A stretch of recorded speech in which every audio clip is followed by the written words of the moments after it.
الحمدللہ رب العالمین وصلی اللہ علی نبینا محمد وعلی آلہ واصحابہ اجمعین۔ دوستو بھائیو، اللہ رب العالمین نے عبادتوں کو فرض کرنے کے بعد ذکر کی تلقین فرمائی ہے۔ قرآن مجید میں کثرت کے ساتھ ذکر کرنے کا حکم ملا ہے، کیونکہ ذکر ایک ایسی چیز ہے جس سے انسان تھکتا نہیں ہے اور آسانی کے ساتھ میں چلتے پھرتے، اور سب سے آسان عمل اللہ تعالیٰ کا ذکر ہے۔ اللہ سبحانہ و تعالیٰ نے نبی کریم محمد صلی اللہ علیہ وسلم کو رحمت للعالمین بنا کر بھیجا، اور جس نے بھی آپ پر ایمان لایا اخلاص کے ساتھ، توحید کے ساتھ میں، اس کے لیے جنت کی بشارت ہے اور نجات پانے والا ہے، اور وہ امام للمتقین، اور نبی علیہ الصلوۃ والسلام تمام متقیوں کے امام ہیں، اور تمام مخلوق کے لیے اللہ نے آپ کو حجت بنایا ہے، اور روز محشر آپ سب کی شفاعت کرنے والے ہیں۔ رسول اللہ صلی اللہ علیہ وسلم نے نبی انبیاء علیہ الصلوۃ والسلام کو بھیجا دنیا میں، اور تمام نبیوں کا سردار آپ نے آخری نبی محمد رسول اللہ صلی اللہ علیہ وسلم کو فرمایا۔ تو ہدایت انسان کی نبی کی اتباع کرنے میں، نبی کی اقتداء کرنے میں ہے، اور تمام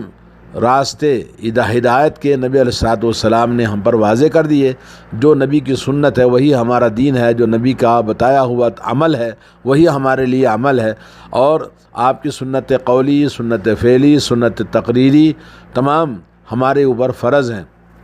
کہ اللہ کے نبی کی اطاعت کریں، اور آپ کا احترام اور آپ کی تقدیر، اور اسی طرح سے آپ کی سنتوں کا خیال رکھیں زندگی میں، اور سنتوں کو پوری طرح عمل کرنے کی کوشش کریں۔ اور اسی طرح سے رسول اللہ صلی اللہ علیہ وسلم کے حقوق امت کے اوپر بہت زیادہ ہیں علیہ الصلوۃ والسلام۔ بعض علماء اکرام نے کہا کہ نبی علیہ الصلوۃ والسلام کے خاص حقوق میں سے آپ پر درود و سلام پڑھنا ہے، کہ آپ صلی اللہ علیہ وسلم کے حقوق قرآن مجید کے اندر اور غیر قرآن کے اندر کہیں بھی جو کثرت کے ساتھ میں خصوصیت ہے وہ یہ کہ نبی علیہ الصلوۃ والسلام کے اوپر درود و سلام پڑھنا دوسرے انبیاء کے مقابلے میں یہ خاص اللہ نے آپ کو عطا فرمایا۔ اللہ تعالیٰ فرماتا ہے ان اللہ و ملائکتہ یصلون علی النبی یا ایھا الذین آمنوا صلوا علیہ وسلموا تسلیما،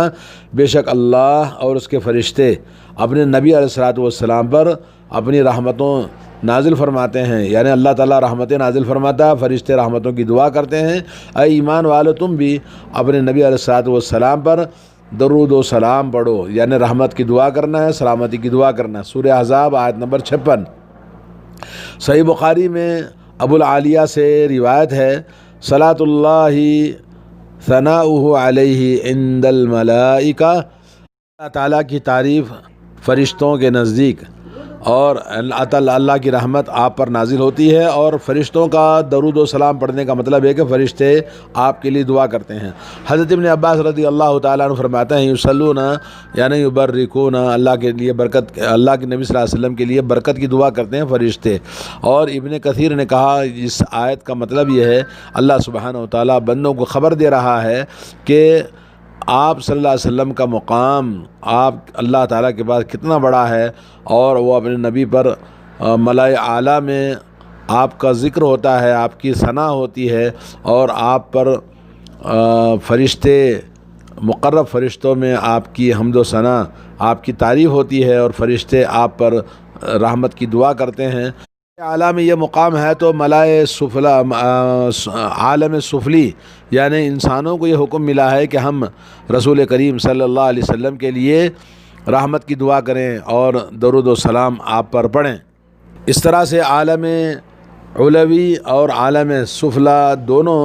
مل کر پورے عالم میں آپ پر درود و سلام پڑھا جاتا ہے۔ آپ پر درود و سلام پڑھنے کے لیے بہت ساری احادیث آئی ہیں۔ مسند احمد میں ہے کہ انس رضی اللہ تعالیٰ عنہ نبی علیہ الصلوۃ والسلام سے روایت کرتے ہیں، من صلی علیہ صلاۃ واحدۃ صلی اللہ علیہ عشر صلوات، جو شخص ایک مرتبہ مجھ پر درود و سلام پڑھتا ہے اللہ تعالیٰ اس پر 10 مرتبہ درود و سلام نازل فرماتا ہے، وحط عنہ 10 خطیئات، اور اس کے 10 گناہ اللہ تعالیٰ بخش دیتا ہے۔ اسی طرح سنن ابو داؤد میں حضرت ابو ہریرہ رضی اللہ تعالیٰ عنہ سے مروی ہے رسول اللہ صلی اللہ علیہ وسلم سے، لا تجعلوا بیوتکم قبورا اپنے گھروں کو قبرستان نہ بناؤ، ولا تجعلوا قبری عیدن، اور میری قبر کو عیدگاہ نہ بنانا، یعنی جیسے عرس کے اندر، میلے ٹھیلے کے اندر جیسے لوگ قبرستانوں کو جاتے ہیں، درگاہوں مزاروں کو جیسا نہ بنانا۔ وصلوا علیہ، اور مجھ پر درود و سلام پڑھو، فإن صلاتکم تبلغنی، اور تمہارا درود و سلام پڑھنا مجھے پہنچ جاتا ہے، حیث کنتم، جہاں بھی تم ہو، جہاں بھی تم ہیں وہاں سے تم پڑھو گے تو درود و سلام پہنچ جاتا ہے۔ یہ نہیں کہ صرف قبر کے پاس جا کے پڑھنا، ایسا کوئی نہیں، بلکہ جو مومن، جو مسلمان جہاں ہے وہیں سے درود و سلام پڑھنا چاہیے۔ اور امام ترمذی کے اندر ابو ابی بن کعب رضی اللہ تعالیٰ عنہ سے حدیث ہے کہ فرماتے ہیں، میں نے کہا یا رسول اللہ انی اکثر الصلاۃ علیک، یا رسول اللہ میں آپ پر درود و سلام بہت پڑھتا ہوں، تو میں کتنا اپنا درود و سلام آپ پر پڑھوں؟ تو آپ نے فرمایا ما شئتا، جتنا تم چاہو پڑھو۔ پھر میں نے کہا کہ ایک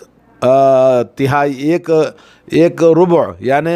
ایک چوتھائی اگر میں اپنا ذکر جو ہے آپ پر درود و سلام پڑھوں، تو آپ نے فرمایا ما شئتا فإن زدت فهو خیر لک، اگر تم جتنا چاہے پڑھو لیکن زیادہ کرو گے تو اور زیادہ بہتر ہے۔ میں نے کہا آدھا ذکر میں صرف درود و سلام پڑھوں، تو آپ نے فرمایا جتنا چاہے تم پڑھو اور زیادہ کرو تو بہتر ہے۔ تو میں نے کہا یا رسول اللہ میں 2/3 ذکر صرف آپ پر درود و سلام پڑھوں، تو آپ نے فرمایا کہ اور جتنا چاہو پڑھو، زیادہ کرو گے تو اور زیادہ بہتر ہے۔ پھر میں نے کہا اجعل لک صلاتی کلھا، میں اپنا درود و سلام، اپنا ذکر پورا کا پورا آپ پر ہی درود پڑھتا رہوں۔ تو آپ نے فرمایا اذن تکفی ہمک ویغفر لک ذنبک،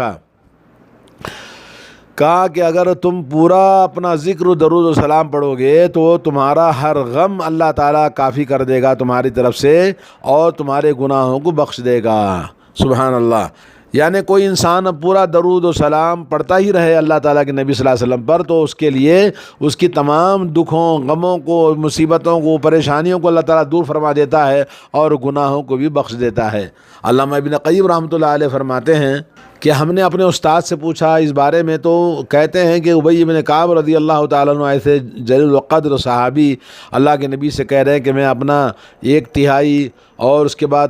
1/3 اور اس کے بعد آدھا اور اس کے بعد 2/3 اور پورا کا پورا ذکر، یعنی کتنی عظیم بات ہے۔ نبی علیہ الصلوۃ والسلام نے کہا کہ اگر جو شخص مجھ پر 1 مرتبہ درود پڑھتا ہے تو اللہ تعالیٰ اس کے اوپر 10 مرتبہ درود پڑھتا ہے۔ اگر جو شخص پورا ذکر ہی اگر درود پڑھنے لگے تو کتنا اس کے اوپر اللہ رب العالمین کی رحمتیں نازل ہوتی ہیں، کیونکہ درود کا معنی ہے اللہ کی رحمت اور اس کی سلامتی۔ جی یہ بہت عظیم خوش نصیبی ہوگی جس کی جو یہ عمل کرے گا۔ دوستو،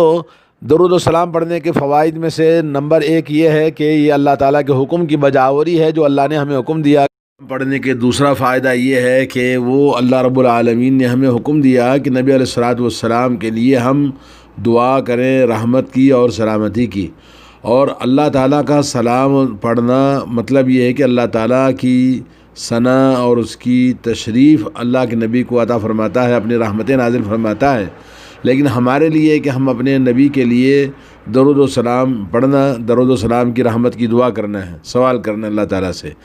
تیسرا فائدہ یہ ہے کہ نبی علیہ الصلوۃ والسلام پر درود و سلام پڑھنے سے انسان کے درجات بلند ہوتے ہیں اور اس کے گناہوں کی بخشش ہوتی ہے، جیسا کہ احادیث کے اندر گزر چکا ہے۔ چوتھا فائدہ یہ ہے کہ نبی کریم صلی اللہ علیہ وسلم پر درود و سلام پڑھنے سے دعا کے قبولیت کا درجہ حاصل ہوتا ہے۔ جب درود پر ابتدا کی جائے حمد و صلوات کے بعد میں، اور دعا کی اختتام پر بھی نبی علیہ الصلوۃ والسلام پر درود و سلام پڑھا جائے تو وہ دعا اللہ تعالیٰ کے پاس قبول ہوتی ہے، اور دعا رب العالمین کی بارگاہ میں قبولیت کا درجہ رکھتی ہے، جس میں درود و سلام ابتدا اور آخر میں پڑھا جائے۔ جیسا کہ امام دیلمی نے اپنی مسند فردوس میں کہا کہ کل دعاء صلی اللہ علیہ وسلم، ہر دعا جو ہم نبی علیہ الصلوۃ والسلام کے پر درود و سلام کے ساتھ پڑھتے ہیں، جیسا کہ نبی علیہ الصلوۃ والسلام کی حدیث حضرت انس سے آئی ہے، محجوب حتی یصلی علی نبی صلی اللہ علیہ وسلم، یعنی ہر دعا جو مانگی جاتی ہے وہ محجوب، یعنی وہ دعا محروم ہو جاتی ہے، وہ دعا قبول نہیں ہوتی جب تک کہ نبی علیہ الصلوۃ والسلام پر درود و سلام نہ پڑھا جائے۔ اور نمبر 5، پانچواں فائدہ یہ ہے کہ درود و سلام بندے کے لیے وہ کافی ہو جاتی ہے، اس کا غم، اس کا دکھ اور اس کی پریشانی نبی پر درود و سلام پڑھنے سے ختم ہو جاتی ہے۔ جیسا کہ حضرت ابی بن کعب رضی اللہ تعالیٰ عنہ کی حدیث ہے، جس میں انہوں نے کہا کہ یا رسول اللہ، میں اپنا تمام دعا جو ہے وہ آپ پر درود و سلام پڑھنے کے لیے بنا دوں؟ تو آپ نے فرمایا کہ اذن تکفی ہمک ویغفر ذنبک،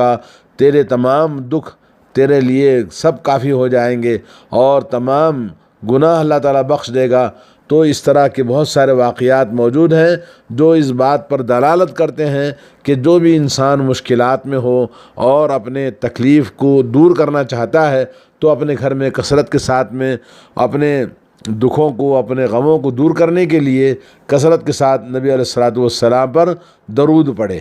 درود و سلام پڑھنا کثرت کے ساتھ میں یہ انسان کی بدحالی سے خوشحالی اور اس کی تکلیف سے آرام میں اس کو ملتا ہے، جلد اس کو خوشیاں حاصل ہوتی ہیں اور اس کے لیے اچھائیاں برائیوں سے اچھائی میں بدل جاتا ہے۔ اور چھٹواں فائدہ یہ ہے کہ رسول اللہ صلی اللہ علیہ وسلم کے حقوق امت کے اوپر بہت زیادہ ہمارے اوپر حق ہیں کہ نبی کے علیہ الصلوۃ والسلام کے لیے ہم کم از کم آپ کے حقوق میں سے ایک عظیم حق یہ ہے کہ ہم آپ پر کثرت کے ساتھ میں درود و سلام، رحمت کی دعا اور برکت کی دعا، سلامتی کی دعا پڑھتے رہیں، کیونکہ یہ آپ کے حقوق میں سے داخل ہے۔ تو نبی کریم صلی اللہ علیہ وسلم پر اس کے علاوہ بہت سارے فوائد ہیں جو انسان کو حاصل ہوتے ہیں، لیکن نبی علیہ الصلوۃ والسلام پر درود و سلام پڑھنے کے لیے بہت سارے صیغے اور بہت سارے الفاظ ہیں، لیکن کن الفاظ سے ہمیں پڑھنا چاہیے؟ دو صیغے، دو الفاظ آپ کو میں ذکر کرتا ہوں، ان میں سے ہمیں درود و سلام پڑھنا چاہیے۔ باقی جو کتابوں کے اندر نہ ہو صحیح احادیث سے، ان کو کوئی آدمی بنا کر، جس طرح بہت سارے درود ہیں لوگوں نے بنائے ہیں، یہ درود بنائے ہوئے لوگوں کے الفاظ کے پڑھنے سے ان کو ثواب نہیں ملے گا، کیونکہ اس میں کہیں غلو ہے تو کہیں الفاظ جو نبی نے نہیں بنائے۔ عبادت کے لیے شرط یہ ہے، عبادتیں بدلی نہیں جاتی، عبادتیں الفاظ وہی ہونا چاہیے جو اللہ اور اللہ کے رسول نے فرمایا۔ آئیے ہم دیکھتے ہیں صحیح بخاری اور مسلم میں دو حدیثیں آپ کو سناتا ہوں۔ ایک حدیث ہے، حضرت عبد الرحمن ابن ابی لیلہ کہتے ہیں میں کعب بن عجرہ رضی اللہ تعالیٰ عنہ سے ملاقات کی تو انہوں نے کہا میں آپ کو ایک ہدیہ دینا چاہتا ہوں جو میں نے رسول اللہ صلی اللہ علیہ وسلم سے سنا۔ پھر آپ نے ہمیں یہ بتایا کہ ہم نے رسول اللہ صلی اللہ علیہ وسلم سے پوچھا کہ یا رسول اللہ ہم آپ پر درود و سلام کس طرح سے پڑھیں؟ تو رسول اللہ صلی اللہ علیہ وسلم نے ہمیں یہ درود سکھایا کہ اس طرح سے پڑھنا چاہیے جو نماز میں پڑھا جاتا ہے۔ اللہم صلی علی محمد وعلی آل محمد کما صلیت علی ابراہیم وعلی آل ابراہیم انک حمید مجید۔ اللہم بارک علی محمد وعلی آل محمد کما بارکت علی ابراہیم وعلی آل ابراہیم انک حمید مجید۔ یہ وہی درود ہے جو ہمیشہ نماز میں پڑھا جاتا ہے۔ اسی طرح سے صحیح بخاری اور مسلم ایک اور حدیث ہے جو ابی حمید الساعدی رضی اللہ تعالیٰ عنہ سے، انہوں نے کہا یا رسول اللہ ہم آپ پر درود و سلام کس طرح سے پڑھیں؟ اللہ تعالیٰ نے ہمیں آپ پر درود و سلام پڑھنے کا حکم دیا ہے۔ تو آپ صلی اللہ علیہ وسلم نے فرمایا اللہم صلی علی محمد وازواجہ وذریتہ کما صلیت علی ابراہیم وبارک علی محمد وازواجہ وذریتہ کما بارکت علی ابراہیم انک حمید مجید۔ یہ دو الفاظ ہیں، باقی اس کے علاوہ بہت سارے جو لوگوں نے بنائے وہ غلط ہیں۔ اب یہ بتانا ہے کہ کن مقامات میں پڑھنا ضروری ہے، اور ویسے تو درود و سلام ہر وقت، ہر سانس میں، ہر لمحہ میں نبی علیہ الصلوۃ والسلام پر درود و سلام پڑھنا بڑی فضیلت والا عمل ہے، لیکن خاص طور پر نماز کے اندر، تشہد کے اندر درود و سلام پڑھنا اور تشہد اخیر میں پڑھنا تو واجب ہے، وہ کیونکہ نماز کا رکن ہے۔ اور نمبر دو یہ کہ تشہد اخیر میں اور تشہد آخر میں پڑھنا تو رکن ہے، لیکن تشہد اول میں بھی پڑھ سکتے ہیں، اور اسی طرح سے دعائے قنوت کے آخر میں۔ نمبر تین، نبی علیہ الصلوۃ والسلام کا پر درود و سلام نماز جنازہ دوسری تکبیر کے بعد میں، جنازے پر جب نماز پڑھی جائے گی تو تکبیر ثانیہ کے بعد میں درود و سلام پڑھنا ہے۔ نمبر چار، مسجد میں داخل ہوتے ہوئے اور مسجد سے نکلتے ہوئے بسم اللہ والصلاۃ والسلام علی رسول اللہ دعا پڑھنا اس کے بعد میں۔ نمبر پانچ یہ ہے کہ جب بھی لوگ اکٹھا ہوں کسی چیز کے لیے تو درود پڑھنا، اور جب جدا ہوتے ہیں تو مجلس میں جب بیٹھتے ہیں یا مجلس سے جب جدا ہوتے ہیں تو نبی علیہ الصلوۃ والسلام پر درود و سلام نہیں پڑھیں گے، تو اس مجلس میں اللہ تعالیٰ چاہے تو ان کو عذاب دے دے، چاہے تو ان کو اللہ تعالیٰ معاف کر دے، لیکن یہ کہ جو درود پڑے گا اللہ کے نبی صلی اللہ علیہ وسلم پر تو اس مجلس کی مجلس کا کفارہ بھی ہو جائے گا اور اس مجلس میں اللہ کی رحمت بھی ہوگی۔ نمبر 6 یہ ہے کہ جب بھی انسان کو تکلیف اور مصیبت اور شدائد اور آزمائش ہو تو ایسے وقت میں نبی علیہ الصلوۃ والسلام سے اپنی مغفرت کی دعا میں نبی پر درود پڑھنا چاہیے۔ نمبر 7 یہ کہ جب ہم نماز کے علاوہ جب بھی کوئی درس شروع کرتے ہیں یا خطبہ شروع کرتے ہیں تو اللہ تعالیٰ کی حمد و صلوات کے بعد میں نبی پر درود پڑھنا ضروری ہے۔ اور نمبر 8 صبح شام کے اذکار میں شروع میں اور آخر میں کم از کم 10 مرتبہ درود و سلام پڑھنا چاہیے۔ اللہ تعالیٰ ہم سب کو توفیق عطا فرمائے۔ اور نمبر 9 اذان کے بعد میں اذان کے بعد دعا پڑھنا، اس کے بعد پھر درود و سلام پڑھنا، کیونکہ وہ اللہ تعالیٰ کے پاس نبی علیہ الصلوۃ والسلام کی شفاعت کے حاصل کرنے کا ایک ذریعہ ہے سب سے بڑا، جو امت کے لیے اللہ نے عطا فرمایا۔ نمبر 10 یہ ہے کہ نبی کریم صلی اللہ علیہ وسلم نے فرمایا وہ شخص بخیل ہے جس کے سامنے میرا ذکر ہو اور مجھ پر وہ درود و سلام نہ پڑھے۔ تو اس طرح سے ہم درود و سلام پڑھنے کا اہتمام کریں۔ اللہ تعالی ہم سب کو توفیق عطا فرمائے۔ اللہم صلی علی محمد وعلی آل محمد کما صلیت علی ابراہیم وعلی آل ابراہیم انک حمید مجید۔ اللہم بارک علی محمد وعلی آل محمد کما بارکت علی ابراہیم وعلی آل ابراہیم انک حمید مجید۔ السلام علیکم ورحمۃ اللہ وبرکاتہ۔ حدیث میں آیا ہے تو آدمی کو